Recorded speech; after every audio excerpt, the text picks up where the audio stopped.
Temple d'émergence africaine, c'est le Bénin de Ingui. Alors, je suis à vous aujourd'hui sur, n'est-ce pas, ce numéro de, n'est-ce pas, l'énumération des raisons pour lesquelles il faut aller pour le choix, tout sauf BIA. Alors, il faudrait d'abord que je commence par cet incendie qui a ravagé le marché Mbopi hier, dans la nuit. Et un incendie de plus pour des leçons qui n'ont pas été tirées dans les incendies précédents. Pour, n'est-ce pas, ces divers incendies qui ont ravagé les marchés par le passé et dont on n'a pas mené des enquêtes approfondies et des enquêtes impartiales pour pouvoir déterminer les causes exactes de ces incendies afin de remédier ou alors d'appliquer des situations, des solutions, d'apporter des solutions, n'est-ce pas, à ce problème récurrent.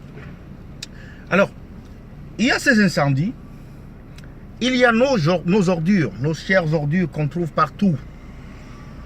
Au marché, quand vous achetez vos fruits à manger, vous devez vous poser des vraies questions sur, n'est-ce pas, l'hygiène et la propriété de ce que vous consommez. Parce qu'on le voit très couramment, à côté des étangs, des mares d'eau, de la saleté, les commerçants posent leurs marchandises avec très peu d'égard sur l'hygiène parce que ils ne ramassent pas les ordures. À qui la faute? Alors il y a ces ordures-là qui sont en fait un double casse-tête.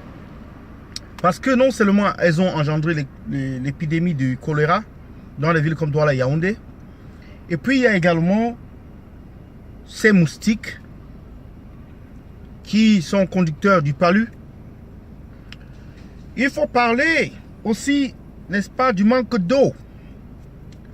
L'eau de la Sinec, il y a très peu qui en boivent de nos jours. De manque criard d'eau depuis des années. Quand je me rappelle, quand on était né, il y avait des petites bonnes portes, il y avait des bonnes fortunes partout dans tous les quartiers. Les Camerounais n'avaient pas de problème d'eau et l'eau coulait même non-stop. Aujourd'hui, il n'y a pas d'eau. Les gens doivent faire parcourir des kilomètres pour arriver dans un point d'eau. Le réseau SNEC est inadéquat, les tuyaux sont rouillés, l'eau sort tout rougeâtre et j'en passe, personne n'ose la boire de peur de tomber malade.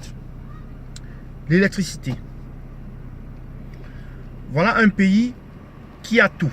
Le soleil, des cours d'eau importants, mais dont, n'est-ce pas, l'alimentation en électricité ne couvre même pas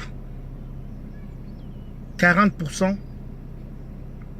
du territoire. L'alimentation en électricité, si elle couvre certains endroits,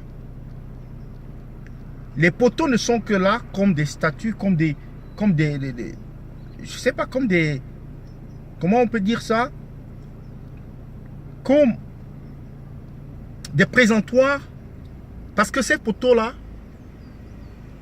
parfois, ils portent des câbles, s'ils n'ont pas été volés pour certains. Là, on accusera les Camerounais, oui. Mais là où les câbles n'ont pas été volés, où les gens restaient sans électricité, comme à Yabassi, les gens ont fait 3 mois sans électricité. À Yabassi, un département. Il en est pareil ailleurs. Partout ailleurs. En Gambé, à Lipindi, Lolodorf, à Ezeka, ainsi de suite. Des coupures intempestives d'électricité. Il faudrait donc penser à tout cela. Quand vous allez voter, n'est-ce pas, le 7 octobre, pensez à l'électricité, pensez à l'eau, pensez à l'insalubrité, ces poubelles qui jonchent les rues partout, ces moustiques, ces mouches que vous mangez sans toutefois le vouloir. Pensez à cela, votez utile, votez tout sauf BIA. BIA doit partir, le chancement est en cours de téléchargement. Je compte sur vous, j'attends vos commentaires. Donnez-moi ce qu'il faut aussi lister.